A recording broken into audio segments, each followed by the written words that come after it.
जो फिर से सारा बिहारी जो अपने गांव आया है, अपने घर आया है, अपने परिवार फैमिली से मिला, दोस्त यार से मिला, उन्हें फिर से जाना होगा।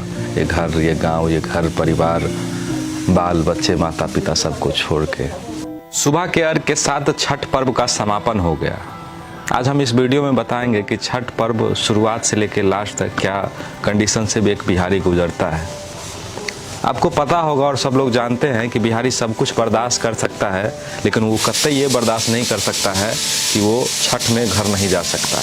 चाहे उसे अपने जॉब से निकलना क्यों ना पड़े, जॉब को लात मारना क्यों ना पड़े, वो छठ में गांव आए बगैर नहीं रह सकता। ये बात तो सब जानते हैं। लेकिन उसके बाद क्या सीन होता है, जितने एनर्जी के साथ, जितने खुशी के साथ, जितने उत्साह के साथ लोग छठ में गांव आते हैं, उतने ही समापन के बाद दुखी होकर जाना पड़ता है।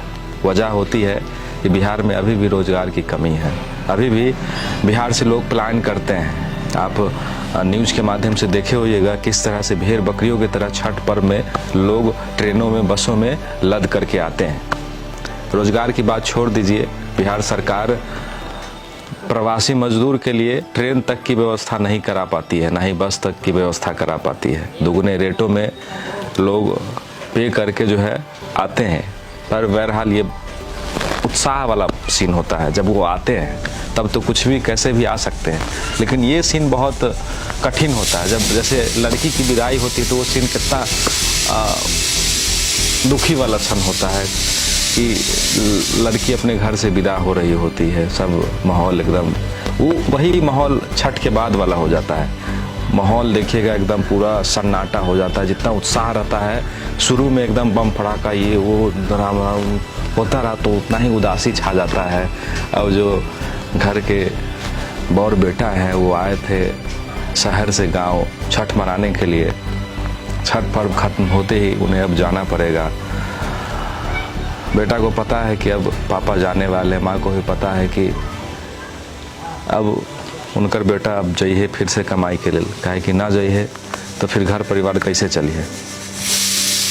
बेटा जे बॉडी स्कूल में पढ़ रहा है कोनो अफसर बाबू बने के लिए कि आगे जाके ओकरा ना जाए पड़े बाहर, तो उसके लिए तो फिर से उनके बाबूजी को बाहर जाना होगा। फिर से अपने घर द्वार को छोड़ करके उसी ट्रेन में, उसी बस में भेड़ बकरियों की तरह लद करके फिर से बाहर जाना होगा।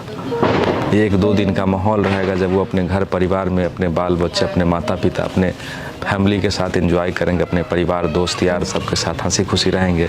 और फिर दूसरे से तीसरे दिन फिर बस में लद करके, ट्रेन से लद करके फिर उन्हें जाना पड़ेगा वही फैक्ट्री में काम करने के लिए, वही दफ्तर में बॉस की जी हजूरी करने के लिए।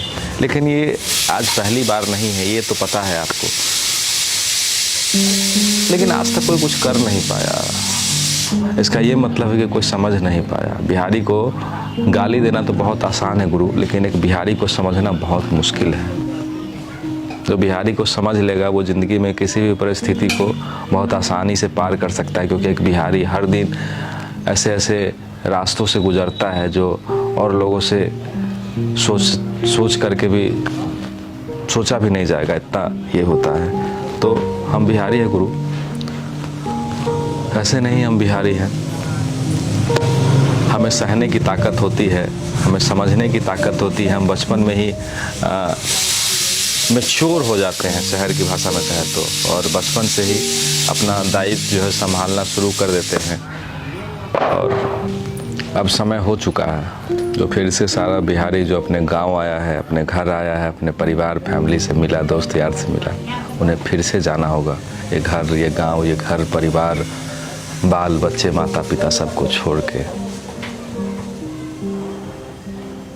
हम बिहार से बाहर वालों को सिर्फ यही बताने के लिए वीडियो बना रहे हैं, बिहार, यूपी, झारखंड, सब जगह के लोगों के अलावा, कि समझिए गुरु कि हम लोग क्या करते हैं, आपके शहर में किस लिए जाते हैं, क्या मकसद होती है और क्या मजबूरियाँ होती है। कोई शौक़ नहीं है गुरु कि आपके शहर में जाएं और गाली सुने। वो तो मजबूरियाँ है जो शायद से आप लोग नहीं समझ पाते हैं। अगर समझ पाते तो ऐसे नहीं बिहारी को कभी गाली सुनने का मौका मिलता।